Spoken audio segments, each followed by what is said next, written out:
کچھ اس کے اندر جو ہے وہ بناوٹ موجود ہے، کسی انسان کا کیا دھرا ہے، کسی کی یہ سازش ہے، کس طرح دیکھتے ہیں آپ اسے؟ بہت شکریہ آغا صاحب. اور یقیناً یہ ایک چیز دیکھیں کہ بہرحال ایک ڈیزیز جو ہے وہ تو ہے، وہ جانور سے آئے، وہ لیب سے آئے، وہ انسان کو انسان سے آئے. جس طرح میرا موقف ہے کہ جس طرح دنیا میں پہلے سے ہی بہت سی بیماریاں موجود ہیں، جی تو اس طرح کی یہ بھی ایک بیماری ہے. ٹھیک ہے، انہی بیماریوں کے موجودگی میں ہم زندگی کر رہے ہیں ٹھیک ہے، اور ان سے بچنے کی اپنے تئیں کوشش بھی کرتے ہیں. کچھ لوگ اس کا شکار ہوتے ہیں، پھر اس کے علاج بھی ہوتے ہیں. بڑی بڑی سویئر بیماریاں جو ہیں وہ دنیا نے صدیوں سے دیکھی ہیں، اس سے ملتی جلتی بھی دیکھی ہیں. جی ہاں، اور جو اوورآل اگر ہم دیکھیں تو دنیا کے اندر جو بڑا ایک ہیلتھ کا ادارہ ہے WHO، وہ جو اپنے فگرز جاری کرتا ہے، اس کے تحت جو بڑی سویئر قسم کی ڈیزیزز ہیں اس میں جو مرنے والوں کی لسٹیں بھی شائع ہوتی ہیں، وہ تعداد شائع ہوتی ہے. ٹھیک ہے. تو اس میں ملین سے زیادہ لوگ جو ہیں ایک ایک بیماری سے بھی جو ہے وہ اپنی زندگی سے ہاتھ نہیں، آپ دھوتے یہ ہیں. بات کر رہے ہیں کرونا کے سوا بھی WHO جی بالکل موجود ہے، موجود ہے. کسی اور مرض سے لاکھوں لوگوں کے جو ہے وہ اموات کا حوالہ موجود ہے. اچھا، اس کے علاوہ جو نیچرلی ڈیتھ ہے وہ بھی ہوتی ہیں. جی تقریباً اگر بہت ہی معتاد ترین اندازہ میں پاکستان کا جو بتایا جاتا ہے کہ وہ تقریباً 4500 سے تقریباً 5500 کے اراؤنڈ ڈیلی ہمارے ہاں جو ہے وہ اس اموات ہوتی ہیں، جی اموات جو ہوتی ہیں. طبعی اموات کہلاتی ہے. وہ اسی کے اندر ساری اموات شامل ہیں ٹھیک کہ وہ کچھ بیماری سے بھی اس کچھ دنیا سے مقتول جا بھی ہو رہے رہے ہیں. ہیں، ہاں، تو اب ایکسیڈنٹ ہم بھی ہے. ظاہر ہے 22-23 کروڑ کی عوام ہے، اور اسی طرح آپ اس کو 7 ارب پہ جو ہے وہ آپ ملٹیپلائی اس کی ریشو نکال کے دیکھیں تو ڈیتھ ریٹ جو ہے وہ ہے. ٹھیک ہے، اب انفارچونیٹ ہے یا عجیب و غریب ایک بات جو جس نے سوالیہ نشان کھڑے کیے ہیں وہ کیا ہے؟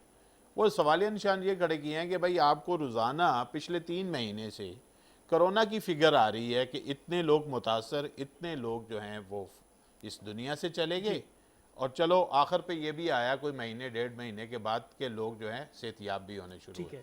لیکن جو سوال پیدا ہوا تو پھر آپ ہر بیماری کا اگر فگر بھی دیں تاکہ ہمیں اندازہ ہو سکے کہ بھئی اس کے مقابلے میں یہ کیا ہے، نقصان ہے اور اس کا ٹھیک ہے. کتنا نقصان. اچھا، یہ تو ایک بات ہوگی. دوسری بات جو آئی، جو پاکستان ہی نہیں پوری دنیا سے جو ایک ہمیں فیڈ بیک آیا، جو پچھلے 3 اور لوگوں کے اس پہ احتجاج بھی شروع ہو گئے کہ جب لوگوں نے یہ کہا کہ مثلا جو ہم ایک نارمل ایک پیشنٹ کے طور پر اگر کسی بھی ہاسپٹل کا رخ کیا ہے تو ہمارے ساتھ جو ٹریٹمنٹ ہوا ہے وہ اس طرح کا نہیں ہوا جس طرح کہ ہمیں اگر خدا نخواستہ اگر ہارٹ کی پرابلم تھی تو اس کو جو ہے وہ اسی بیماری میں کنسیڈر کرنا جناب شروع آپ نے کیا. ابھی کچھ روز پہلے مجھے ٹیلی فون کیا جب میری طبیعت خراب تھی کیونکہ میرا ایکسیڈنٹ ہو گیا تھا. تو ناظرین کرام، میرا ایکسیڈنٹ ہوا تھا اور میرے سینے پہ وہ سٹیئرنگ لگا گاڑی کا اور اس سے چوٹ لگی.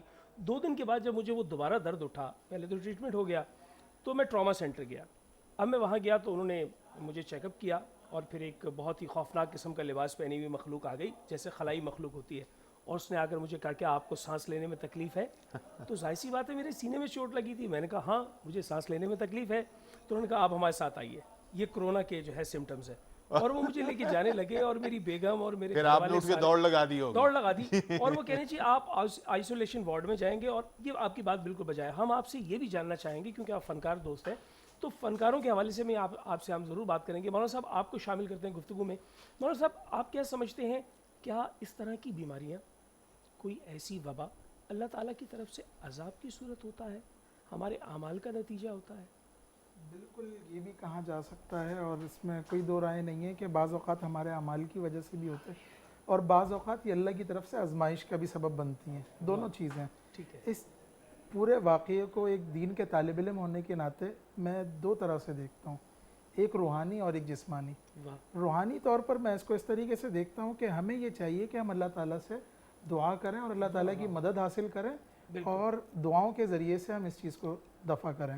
اور جسمانی طور پر ہمیں چاہیے کہ ہم حکومت کی جتنی بھی SOPs ہیں ان کو فالو کریں اور ڈاکٹرز کی ہدایت پہ عمل کریں اور WHO کی ساری چیز. یعنی آپ نے عقل کو اور جو وہ کیفیت ہے، وجدانی کیفیت ہے، دونوں کو ساتھ رکھا. وہ حضرت علی کرم اللہ وجہ الکریم کا قول ہے نا کہ اگر آپ پہ کوئی مصیبت آ جائے، کوئی پریشانی آ جائے اور آپ یہ جاننا چاہیں کہ یہ رب تعالیٰ کی طرف سے آزمائش ہے جیسے مولانا صاحب نے کہا، یا پھر یہ خدا نخواستہ عذاب ہے، تو آپ یہ دیکھیں کہ اس مصیبت میں اگر آپ اللہ سے رجوع کر لیتے ہیں تو گویا یہ اللہ کی آزمائش تھی.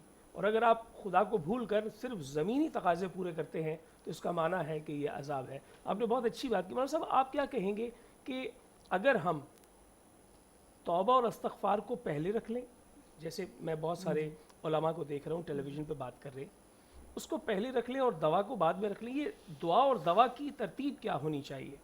یہ آپ نے جو ترتیب بتائی ہے بالکل ٹھیک ہے, اور اس کے اندر لیکن یہاں سے کم از کم یہ بات ضرور ثابت ہوتی ہے کہ دوا اور دعا دونوں لازم اور ملزوم ہیں.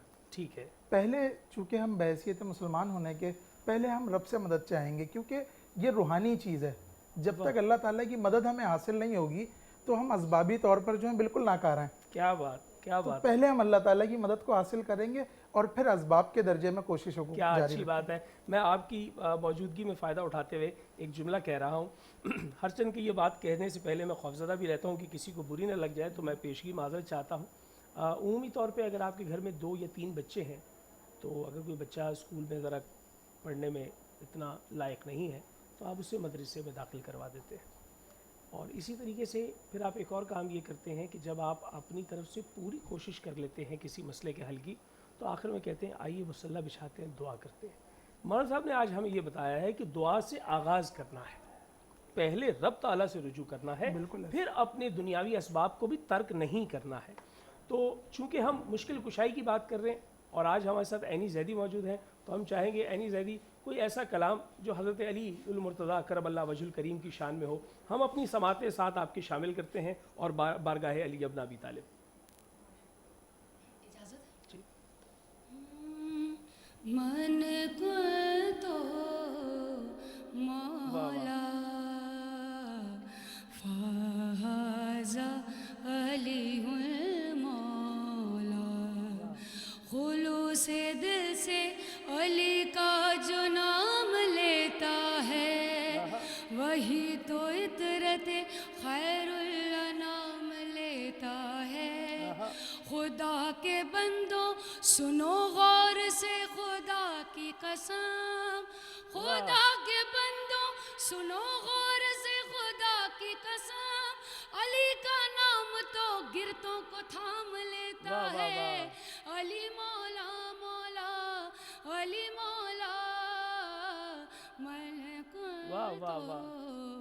مولا فازا علی المولا. کیا بات ہے, کیا بات ہے. یعنی آپ نے جب آپ پڑھی تھی نا تو اس کے اندر آپ کا خلوص بھی شامل تھا, ماشاءاللہ. تو ناظرین کرام, ہمارے ساتھ موجود ہیں ایک سماجی رہنما جن سے ہم بات کریں گے کہ کووڈ-19 کی صورتحال میں جہاں ہمیں مبشر میر صاحب بتا رہے ہیں کہ انٹرنیشنلی کیا فگرز ہیں, جہاں مولانا صاحب ہمیں یہ بتا رہے ہیں کہ آپ نے پہلے رب تعالیٰ سے رجوع کرنا ہے. اگر انسان اپنی مدد آپ کے تحت میدان میں آ جاتا ہے تو ہم جانیں گے عبدالرحیم بابر صاحب سے, آپ یہ بتلائیے کہ اپنے دائرے میں جو آپ کا اپنا دائرہ ہے, آپ کی کمیونٹی ہے, آپ کے لوگ ہیں, آپ کے اطراف میں جو لوگ بستے ہیں, اس کے لیے اس موجودہ صورتحال میں آپ نے کیا لائن آف ایکشن بنایا؟ بہت شکریہ شہزادی صاحب, آپ نے مجھے یہاں پہ مدعو کیا اور اس چیز کا موقع دیا. تو میرا یہ کہنا ہے کہ کرونا ایک حقیقت ہے, دنیا میں دیکھ لیں, اور یہاں پہ پاکستان میں بھی اس کا وجود تو ضرور ہے. تو اب اس سلسلے میں ہمیں ایک تو جو ایس او پیز ہیں, اپنی جو احتیاطی تدابیر ہیں, اس کو تو ہم نے مطلب ہے کہ نظر انداز نہیں کرنا. اس سے یہ مطلب ہے باقی جیسے ہم اپنی جسم کی غذا کر رہے ہیں اس طرح روح کی غذا بھی کرنی ہے. مطلب اللہ سے جو اپنی جو ہمارے معاملات اس سے بھی ہم نے وڈرا ہونا ہے.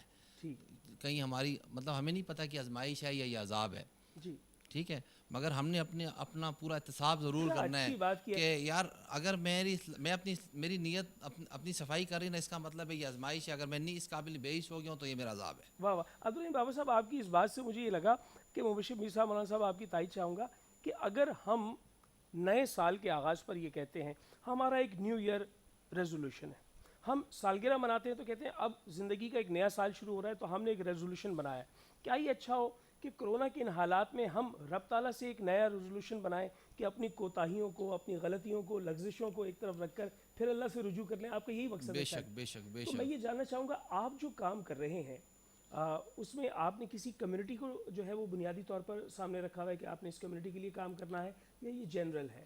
نہیں, ہمارا تو اوور آل ہے, ہم تو انسانیت کی بات کرتے ہیں. تو اب اللہ پاک نے ایک سسٹم بنایا ہے کہ جب ایک آزمائش آتی ہے تو آپ ارد گرد غریب ضرورت مند لوگوں پہ نظر رکھیں. تو ہماری کوشش یہ ہوتی ہے کہ کوئی بیچارہ اگر کوئی غریب ہے یا مجبور ہے تو کم سے کم اگر ہمارا جہاں تک اس پہ رسائی ہے ہم اس کی مدد کریں. وہ کسی بھی طریقے سے ہو تو سکتی آپ ہے. اس کے فنڈز کیسے جنریٹ کرتے ہیں؟ فنڈز کا مسئلہ یہ کہ ہمارا ایک تو قومی پروگرام ہے, ہمیں پتہ ہے ہمارے مہیا ذات کہاں کہاں ہیں, جس علاقے میں یہ اچھا، مسئلہ آپ کا ہوتا ایک ہے اپنا دائرہ ہے. ہمارا اپنا دائرہ ہے. ہم ان کو کہتے ہیں یار آپ فلانی جگہ پہ چلے جاؤ, وہ آپ کی ضرورت پوری کر دیں گے. تو اللہ پاک کام چلا دیتا ہے. بیسک تو طاقت اللہ کی ہے, انسان کی تو کیا کوشش سے رازق وہ زیادہ ہے، بنی. ہاں بندہ رازق نہیں ہو ہاں, سکتا. تو بس ہماری کوشش ہوتی ہے, اللہ پاک کام کر دیتا ہے اور بہت بڑی بات ہے یہ. اچھا آپ مجھے یہ بتائیے عبدالرحیم بابا صاحب، جب آپ یہ کام کر رہے ہیں تو ظاہر سی بات ہے یہ کوئی نفع بخش کام تو نہیں ہے دنیاوی اعتبار سے. دنیاوی اعتبار سے تو ہر کسی کا کوئی کام کاروبار ہوتا ہے, اس سے اس کا گھر چلتا ہے. آپ اس کام کو اگر ڈسٹرب کر کے وہ ٹائم یہاں دیتے ہیں تو اس میں آپ کو ذاتی طور پہ لذت کیا مل رہی ہے جو آپ یہ کام کر رہے ہیں؟ ایک تو دیکھیں یہ سب سے بڑا صدقہ جاری ہے جب آپ نے اپنی زندگی کا وقت جو اللہ پاک نے آپ کو دیا ہے اور آپ نے کاٹ کے کسی اور کو دے دیا, اس سے بڑا کوئی صدقہ نہیں ہے میرے نزدیک. واہ واہ. ٹھیک ہے نا. اور جب کل کو یہ قلبی سکون ملتا ہے اطمینان سے بندے کو, اس کو مطلب کسی چیز کی ضرورت نہیں رہتی, اس کی مطلب روح کی غذا ہے یہ بیسیکلی. واہ واہ واہ واہ واہ. کیا تو کہتے ہیں؟ اس کے جو یہ بھی ایک نشہ ہے, اگر آپ کریں گے تو آپ کو جو سکون ملے گا وہ آپ کو کہیں اور نہیں ملے گا. واہ واہ بھائی, انہوں نے اس کو نشہ قرار دے دیا. لیکن بہرحال یہ کیفیت تو ہے کہ آپ کچھ اچھا کرتے ہیں تو آپ کو اس کا. ہاں اب میں اس کو ایک اور لفظوں میں بیان کر دوں. یہ ہوتا ہے کہ اسے کیے بغیر آپ کا جو ہے نا وہ دن اچھا گزرتا نہیں. واہ واہ واہ واہ. اب دیکھیں نا, اب میں نے اس کو ایک شعر میں بیان کیا کہ کچھ تو جرم ایسا ہوا ہوگا جس میں ہم سبھی ملوث ہیں. ٹھیک ہے, تبھی تو ہر شخص منہ چھپائے پھرتا ہے. ہاں ہوگا, کوئی نہ کوئی ایسی صورت تو ہوگی. ہم بہتر ہے کہ دوسرے کی طرف اپنے گروانوں میں جھانکیں تاکہ مسئلے کا حل نکلے. بالکل بلا شبہ. اللہ پاک کی ذات بہت بڑی ہے, انشاءاللہ ہمیں امید ہے اور بہت بڑی بات ہے. آپ بالکل کام کرتے رہیں, آپ ہمارے ساتھ ہیں, ہم مزید بھی بات کرتے ہیں, لیکن اینی زیدی آپ سے چاہیں گے کہ آپ کی جانب سے کچھ اشعار آ جائیں اور پھر ہم ایک وقفے پہ جاتے ہیں. مولا میرا وے گھر ہووے جتے علما بچھا ہووے, میرے دروازے تے لکھیا پنجاں بارہ دنا ہووے. مولا میرا وے گھر ہووے جتے علما بچھا ہووے. میلاد مصطفیٰ مولا میں اپنے گھر سجانا ہے. حسن مولا دا دسترخوان ویڑے وچ وچھوڑا ہے. کھواواں میں جتے لنگر, کھواواں میں جتے لنگر, کوئی ایسی بھی تھا ہووے. مولا میرا وے گھر ہووے جتے علما دی چھاں ہووے. مولا میرا وے گھر ہووے جتے علما دی چھاں ہووے.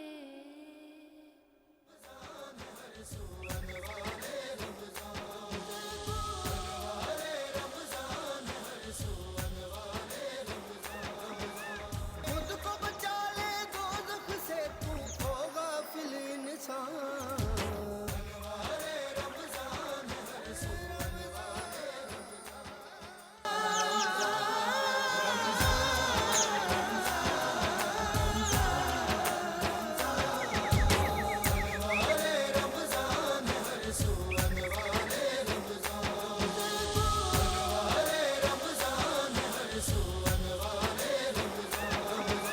خود کو بچا لے دوزخ سے, تو ہو غافل انسان.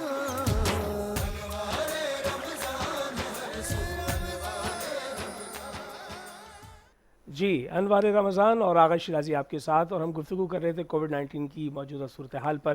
لیکن مبشر صاحب, آپ سے ہم خصوصی طور پہ اس کے سوا بھی کچھ جاننا چاہیں گے. وہ یہ, آپ ایک فنکار دوست شخصیت ہیں, آپ